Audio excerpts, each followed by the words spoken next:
성부와 성자와 성령의 이름으로 아멘. 예수님 어머니 하나 되신 성심을 통해 아버지 뜻 안에서 기도드립니다. 사랑하는 아버지, 인류의 이 많은 죄악을 용서하여 주시고 또 많은 기회를 주시며 또 아버지께 속한 선의 세력들을 통해 이 치열한 영적 전쟁에서 아버지께서 승리하고 계심을 감사드리며 또 대한민국과 미국을 포함한 전 세계 아버지께 속한 모든 선의 세력을 매 현순간 하나 되신 성심을 통해 아버지의 뜻에 봉헌드립니다. 그들이 아버지의 훌륭한 매개체요 도구로서 아버지께서 쓰시기에 부족함이 없는 도구들이 될 수 있도록 축복하시며 그들을 통해 이 마지막 영적 전쟁의 승리가 더 빨리 앞당겨질 수 있기를 저희들이 갈망으로 청원드리오니 사랑하는 아버지 자비를 베풀어 주시옵소서. 오늘도 저희들의 작은 일상생활에서의 희생과 고통을 아버지께 영적인 무기로 이 마귀와의 치열한 싸움에서 아버지께서 마음껏 쓰실 수 있는 그런 영적인 무기들로 모두 봉헌드립니다. 부디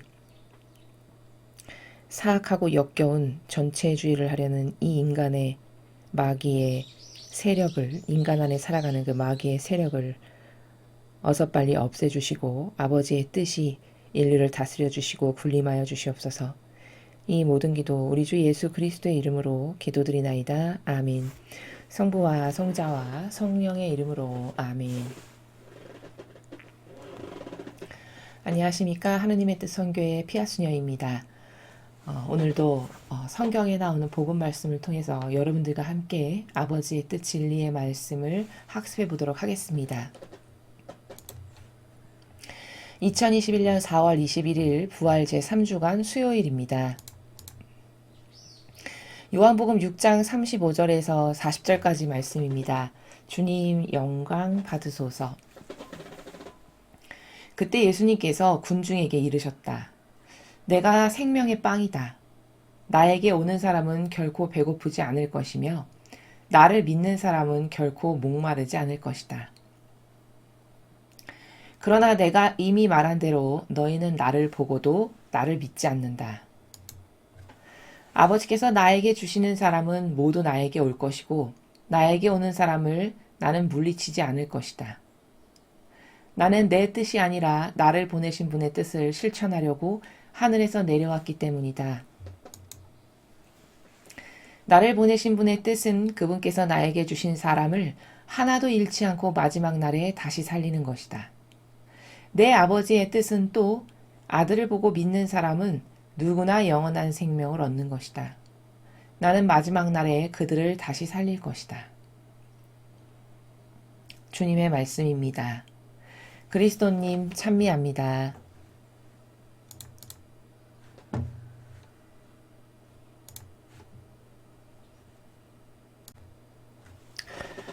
요즘 우리는 계속해서 요한복음을 학습하고 있습니다.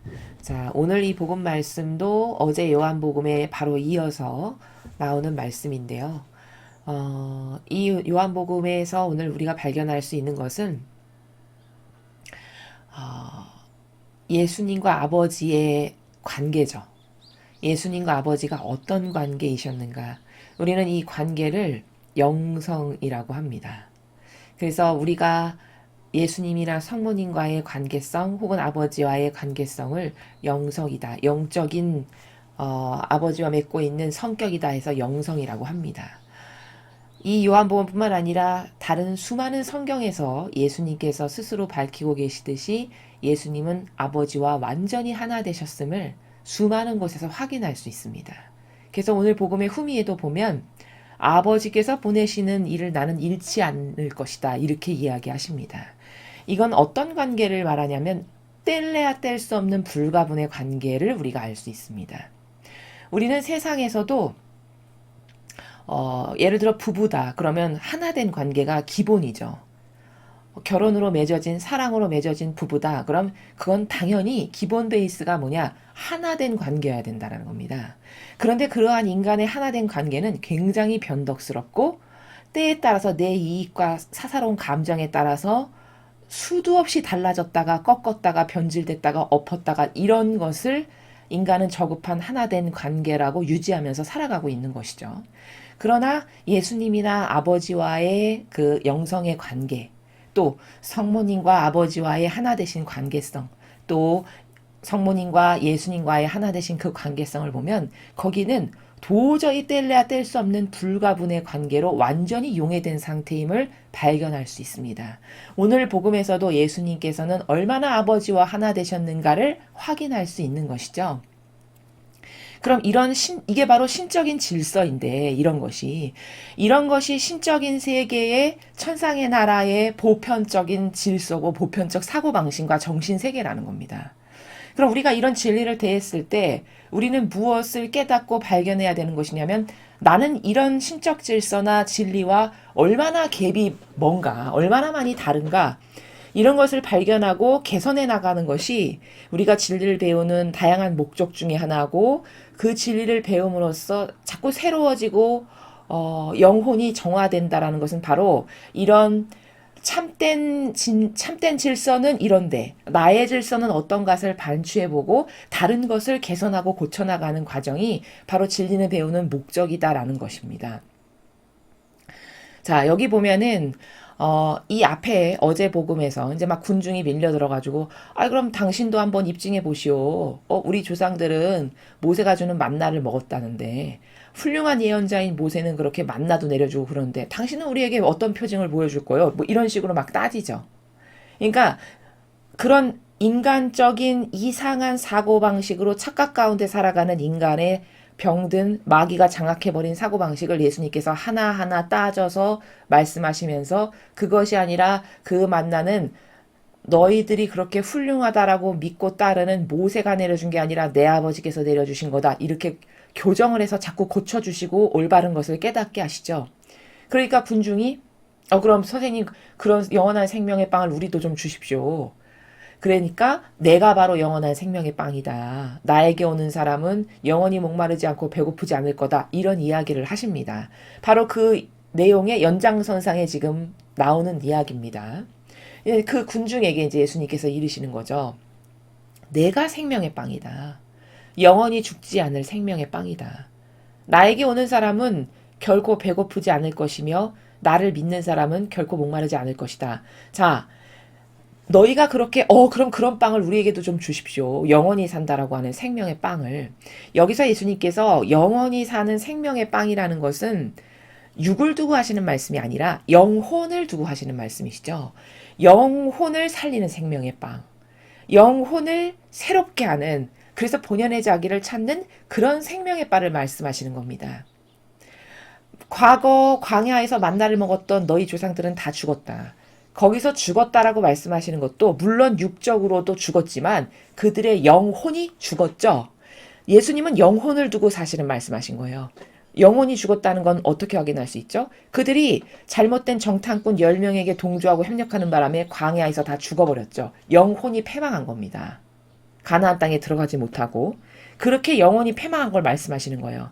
근데 내가 너에게 주는 이 생명의 빵은 너의 영혼을 살리는, 영혼에게 생명이 되는 참된 빵이다, 이렇게 말씀하시는 거거든요. 그러니까 배고프지도 않고 목마르지 않을 거라는 것은 너의 영혼에게 이런 참된 진실과 사실, 그쵸? 아버지의 신성, 이런 것을 나를 통해서 네가 받음으로써 너의 영혼이 살 수 있는, 다시 너의 본연의 너를 찾고 또 너가 반향을 잘하면 천상의 나라로 너가 되돌려질 수 있는 이런 생명의 빵이다라고 지금 말씀하시는 겁니다. 또한 여기서 말씀하시는 이 생명의 빵은 성체 성사를 말씀하시기도 하는 것이죠.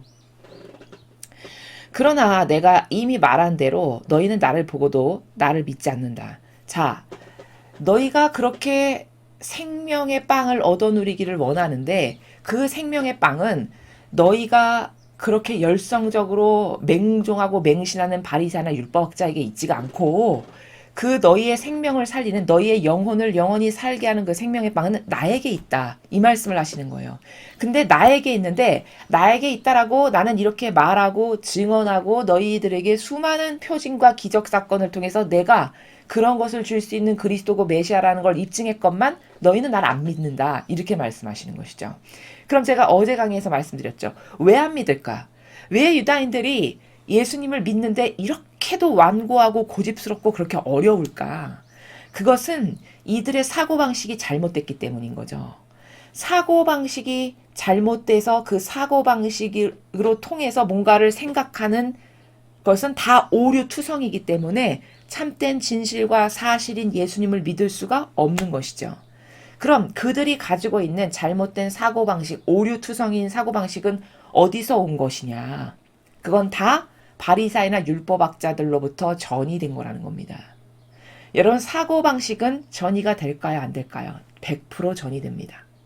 어떻게 장담할 수 있냐? 제가 어떻게 입증할 수 있냐? 한 가정의 자녀가, 어머니가 양육을 하죠, 자녀를. 그런데 그 자녀가 유전학적으로, 생물학적으로만 부모를 닮는 것이 아니라 그 부모 밑에서 길러지면 10년, 20년, 30년 후에 그 부모와 똑같은 붕어빵 같은 사고방식을 하게 됩니다. 이건 왜 그럴까? 그 가정에서 그 부모 밑에서 양육되고 자라면서 똑같은 사고방식을 전수받고 전이 돼서 이 자녀도 부모와 엄마와 아빠와 똑같은 사고방식을 하게 되는 거거든요. 이렇게 사고방식은 전이 되는 겁니다. 마찬가지로 바리사유 율법학자들을 왕처럼 떠받들고 그들이 진짜 하나님의 훌륭한 일꾼이라고 믿었다면 그 사고방식을 얼마나 철석같이 믿었을까요? 유다인들이. 그렇죠. 철석같이 믿고 믿는 것을 떠나서 아주 맹종하고 맹신했죠. 유다인들은 바리사유 율법학자들에게. 이러니까 그 사고방식이 저절로 전이 될 수밖에 없는 거죠. 무엇을 좋아하면 닮을 수밖에 없듯이 이 자연법에서도 그렇죠. 누구를 좋아하면 그 사람의 습성이나 특징이나 다양한 것을 닮게 됩니다. 그게 전이 되는 것이죠. 마찬가지로 사고방식도 무엇이 옳다라고 자기가 믿고 그것을 신뢰하게 되면 그 신뢰성의 정도와 깊이만큼 그 사고방식이 전이 되기 마련이죠. 이래서 유다인들은 다 바리사와 율법학자들의 사고방식으로 전이 돼서 똑같은 사고방식을 하기 때문에 절대 예수님을 그 참된 진실과 사실을 알아볼 수가 없게 된 거죠. 소위 말하면 불구자가 돼버린 겁니다. 사고방식에. 그래서 예수님이 아무리 맞는 말씀을, 아무리 완벽한 퍼펙트한 진리를 말씀하셔도 절대 믿지 않는 이런 부작용 덩어리가 된 거죠. 바로 그것을 36절에서 말씀하시는 거예요. 그렇지만 내가 이렇게 나에게 참된 생명이 있다라고 너희들에게 말하고 수많은 증거를 보였지만 그래도 너희는 나를 안 믿는다. 이렇게 말씀하시는 거죠. 아버지께서 나에게 주시는 사람은 모두 나에게 올 것이고 나에게 오는 사람을 나는 물리치지 않을 것이다. 자, 아버지께서 나에게 주시는 사람은 모두 나에게 올 거고 나에게 오는 그런 사람들을 나는 물리치지 않을 것이다. 이 말씀을 통해서 우리는 무엇을 확인할 수 있냐? 제가 서두에 말씀드렸죠. 하느님과 예수님과의 관계, 그 영적인 관계가 불가분의 관계. 불가분이라는 것은 물에 잉크 떨어뜨리면 그거 분리할 수 있나요? 절대 분리를 못합니다. 왜? 완전히 용해돼서 잉크와 물을 분리할 수가 없는 상태가 이르기 때문이죠. 용해라는 건 바로 이런 거예요. 예수님과 아버지는 이런 관계성이셨다라는 겁니다. 그러니까 그냥 아버지 뜻이 내 건 하나도 없는 완전히 용해돼서 분리할 수 없는 불가분의 관계. 이게 예수님의 사고방식과 정신세계셨어요. 그러니까 아버지께서 누구를 나한테 보내셨어. 그럼 나는 절대 그 사람을 물리치지 않고 아버지 뜻으로 잘 이끌지. 이런 말씀을 37절에서 하시는 거예요. 즉 37절을 통해서 우리는 예수님의 사고방식과 정신세계를 확인할 수 있는데 바로 뭐냐. 예수님은 아버지 뜻만을 행하신 분이시구나. 이것을 37절에서 확인할 수 있다는 것이죠. 그럼 이런 37절의 예수님과 아버지와의 관계성을 통해서 우리는 어떤 것까지도 추론하고 유추할 수 있냐? 그렇다면 예수님께서 아버지와 저런 관계성이셨다면 하느님의 일꾼이라면 하느님의 일꾼은 예수님과 어떤 관계성이어야 되는 것인가? 당연히 예수님이 아버지와 완전히 하나 되신 것처럼 하느님의 일꾼이라면 예수님의 사고방식과 완전히 하나 돼야 되는 게 정상입니다. 그래서 도대체 저 사람 안에 저 사람의 사고방식이 있나 없나 찾아볼 수가 없을 만큼 이 정도로 완성이 된다. 그러면 예수님과 아버지가 하나 되신 것처럼 그 하나님의 일꾼도 예수님과 하나 됐기 때문에 고로 결과론적으로 그 하나님의 일꾼은 아버지와도 하나 된 관계가 성립이 되는 거예요. 이게 하느님 일꾼의 기본 베이스의 사고방식과 정신세계가 되어야 된다는 것이죠. 그러나 이교도의 그 교회에 수많은 자원한 봉사자들이 있지만, 수많은 하나님의 일꾼들이 있지만, 그렇게 예수님이나 성모님의 사고방식에 완전히 용해돼가지고 자기 것을 찾아볼래야 찾아볼 수 없는 이런 사람이 있냐. 아니, 부족하더라도 최소 그런 올바른 의지를 가지고 살아가는 사람이 있냐. 굉장히 어렵다는 것이죠. 다 인간의 뜻, 자기 기호, 기준 내세우고 자기 정서 내밀고 심지어 인간 중심이라는 것을 서슴없이 말하는 교회가 바로 이교도의 교회입니다. 예수님이 인간 중심 말씀하셨나요? 항상 아버지 중심이셨죠. 그런데 감히 이 교회는 그런 예수님의 가르침이나 정신 다 무시하고 버리고 새로운 자기 뜻, 인간 중심, 이렇게 이런 것을 내미는 교회가 돼버렸다라는 것이죠. 이런 단편적인 하나의 사실만을 봐도 이 교회의 이교도의 하나님의 일꾼이라는 사람들은 이렇게 예수님께서 아버지와 완전히 하나 되신 것과는 정말 다르구나. 다 이상한 인간적 논리로 그럴듯해 보이는 것을 다 끌어다가 착해 보이고 친절해 보이고 상냥해 보이는 포장지로 다 감싸서 영혼들을 속이는 이런 변질된 교회가 돼버렸구나는 것을 얼마든지 확인이 가능하죠. 나는 내 뜻이 아니라 나를 보내신 분의 뜻을 실천하려고 하늘에서 내려왔기 때문이다. 38절에서 밝히시잖아요. 자신의 정체성이, 자신의 사고방식이, 자신의 목적성이 오로지 아버지 뜻만을 실천하는 것이다라는 것을 스스로 밝히고 계세요. 38절에서. 나는 내 뜻 하려고 온 게 아니다. 심지어 내면이 아버지의 신성으로 가득 차 있으신데도 불구하고 이 정도로 철저히 자기를 배제시키시는 거죠. 예수님을 보면. 왜? 인간의 인성을 지니고 계시니까 그 죄악의 육적인 인성을 지니고 있는 그것만큼이라도 영향력을 끼칠까봐 그 인성을 가지고 있는 것 때문에 나는 절대 내 뜻 안 하고 오로지 아버지 뜻만을 실천하려고 온 사람이다. 이렇게 목적성을 밝히고 계시다라는 겁니다. 그러면 예수님은 내면이 아버지의 신성으로 가득 차 있는데도 이렇게 철저하게 자신을 배제시키셨다면 우리는 얼마나 철저하게 자기를 배제시켜야 될까요? 그쵸? 아니, 예수님마저도 그런 내면은 신이신 아버지의 신성으로 가득 차신 예수님마저도 이렇게 절대성으로 아버지의 뜻만을 행하기를 원하셔서 자기 것을 배제시키는데 이렇게 심혈을 기울이셨다면 죄악으로 가득한 우리는 나를 배제시키는 거에 있어서 얼마나 심혈을 기울여야 할까를 생각해 볼 수가 있잖아요. 유추가 가능한 거잖아요. 그렇죠? 근데 이런 기본적인 유추도 되지가 않고 자기 것을 서슴없이 내밀고 말하는데도 창피하거나 부끄러운 줄을 모르는 이게 이 교회에 수없이 많은 자원한 봉사자요 하느님의 일꾼이라고 하는 사람들의 수준이 그렇다라는 겁니다. 그리고 그런 수준인데도 불구하고 거기에 이것이 잘못됐다라고 말하는 사람이 하나 없다라는 것은 얼마나 소경인가. 이 성경의 진실을 정말 볼 수 없는 소경이고 기머거리구나 라는 것을 우리는 역으로 반증할 수가 있죠. 나를 보내신 분의 뜻은 그분께서 나에게 주신 사람을 하나도 잃지 않고 마지막 날에 다시 살리는 것이다. 내 아버지의 뜻은 또 아들을 보고 믿는 사람은 누구나 영원한 생명을 얻는 것이다. 나는 마지막 날에 그들을 다시 살릴 것이다.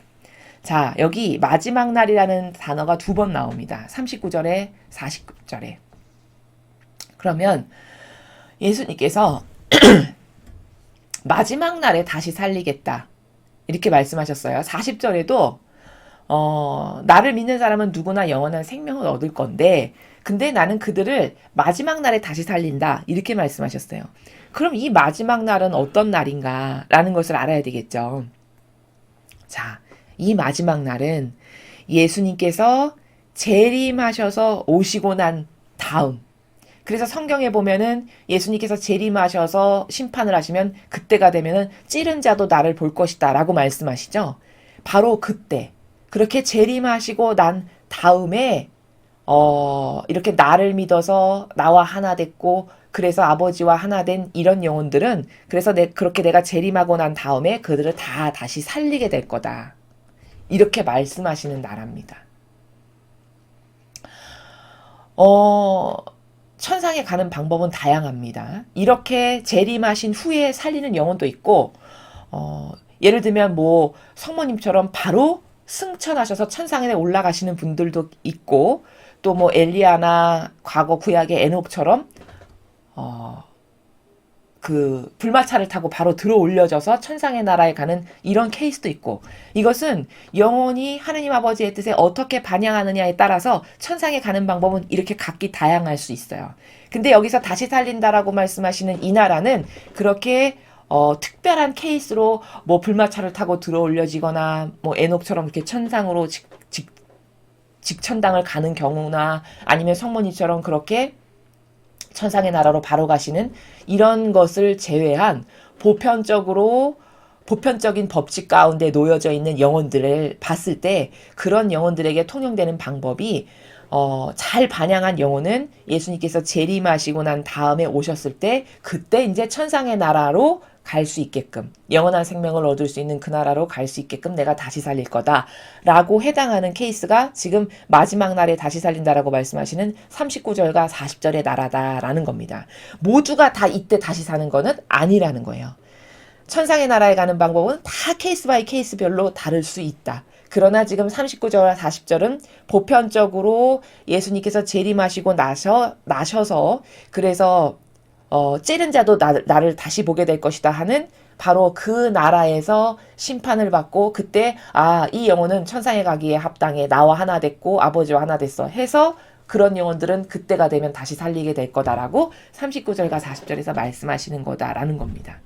그리고 또한 39절과 40절을 통해서 우리가 확인할 수 있는 것은 저렇게 예수님은 아버지의 뜻만을 행하기를 원하셔서 아버지가 보내신 영혼을 하나도 잃어버리지 않기를 갈망하고 애쓰시고 그러한 노력을 수많은 고통과 희생을 동원하면서까지도 하셨다라는 점.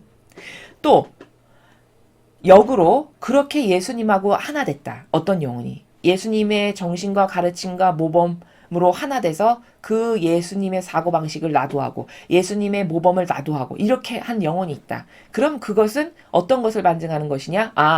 아버지와 하나 됐다라는 것을 또한 역으로 반증하는 것이다. 왜? 예수님은 아버지와 하나 되신 거니까 예수님과 하나 됐다면 곧 아버지와 하나 된 것과 똑같은 의미다라는 것을 40절에서 말씀하시는 것이죠. 그래서 오늘 우리는 이 요한복음을 통해서 예수님의 그 아버지와의 관계성이 어떠하셨는가? 불가분의 용해된 관계셨다. 성모님도 마찬가지셨어요. 아버지와. 그래서 아버지께서 성모님을 인정하시기를 완덕이라는 그 칭호를 어머니에게 친히 부여하신 게 왜죠? 아버지, 그 완벽하신 분과 단 한 번도 자신의 뜻으로 떨어져 나간 적이 없는 그 완벽하신 덕을 지니신 아버지와 온전히 하나 되신 분이 성모님의 완덕의 나라고 정신이라는 겁니다.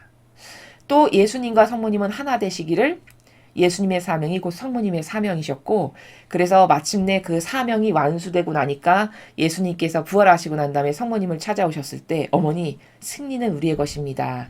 승리했다라는 것을 성모님에게도 알리시죠. 우리 함께 하나 된 영혼으로서 같이 승리를 일궈냈습니다. 이렇게 말씀을 하시는 거예요. 이렇게 예수님과 성모님과 아버지는 완전히 용해되신 불가분의 잉크와 물을 가를 수 없는 이런 용해되신 관계성이셨다라는 것. 그러니까 우리도 본연의 나의 모습을 찾고 천상의 나라로 구원돼서 돌아가기 위해서는 마치 예수님과 어머니께서 아버지와 불가분의 관계로 하나 되셨던 것처럼 나도 예수님이나 성모님과 그렇게 불가분의 관계로 하나 되지 않고서는 도저히 천상의 나라에 가는 것은 불가능한 일이다 라는 것을 오늘 이 복음을 통해서 반드시 깨닫고 발견하고 그리고 그렇게 되기를 갈망하고 희망해야 하겠습니다. 이상으로 2021년 4월 21일 부활 제3주간 수요일 복음 해설을 마치겠습니다. 감사합니다.